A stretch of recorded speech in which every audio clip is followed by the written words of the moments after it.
வன்னியர் சமூக மக்களின் வாக்கு மட்டும் திமுகவுக்கு வேண்டும், ஆனால் அவர்களுக்கு இடஒதுக்கீடு வழங்க மாட்டார்கள் என குற்றம் சாட்டியுள்ள பாமக தலைவர் அன்புமணி, சமூக நீதியின் விரோதியான திமுகவை தேர்தலில் மக்கள் புறக்கணிப்பார்கள் என தெரிவித்துள்ளார். இத்தனை ஆண்டுகள் ஆகியும் இப்போ இருக்கின்ற ஆளும் திமுக அதை பற்றி எந்த அக்கறையும் கிடையாது.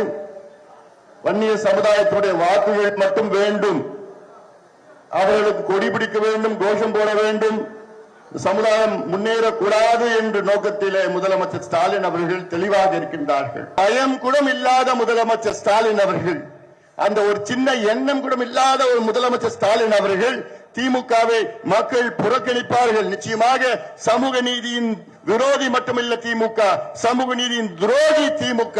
திமுகவை நிச்சயமாக அனைத்து மக்களும், குறிப்பாக வன்னிய சமுதாயமும், பட்டியலின சமுதாயம், மீனவர்கள் போன்ற ஒடுக்கப்பட்ட அடக்கப்பட்ட அத்துணை சமுதாயங்களும் நிச்சயமாக புறக்கணிப்பார்கள். காரணம், இவர்களுக்கும் சமூக நீதிக்கும் சம்பந்தம் கிடையாது என்று இந்த சமூக நீதி நாள் அன்று இதை நாங்கள் சொல்ல கடமைப்பட்டிருக்கின்றோம். கேரளாவில் கொடுக்கின்ற ஈழவர் சமுதாயத்திற்கு கொடுத்த அந்த 14 விழுக்காடு இடஒதுக்கீடு போன்று தமிழ்நாட்டிலே வன்னிய சமுதாயத்திற்கு முதல் தவணையாக 15 விழுக்காடு இடஒதுக்கீடு கொடுக்க வேண்டும் என்ற நோக்கத்திலே வருகின்ற டிசம்பர் 17ஆம் நாள் குறைந்தது 5 லட்சம் மக்கள் சிறைக்கு செல்வார்கள்.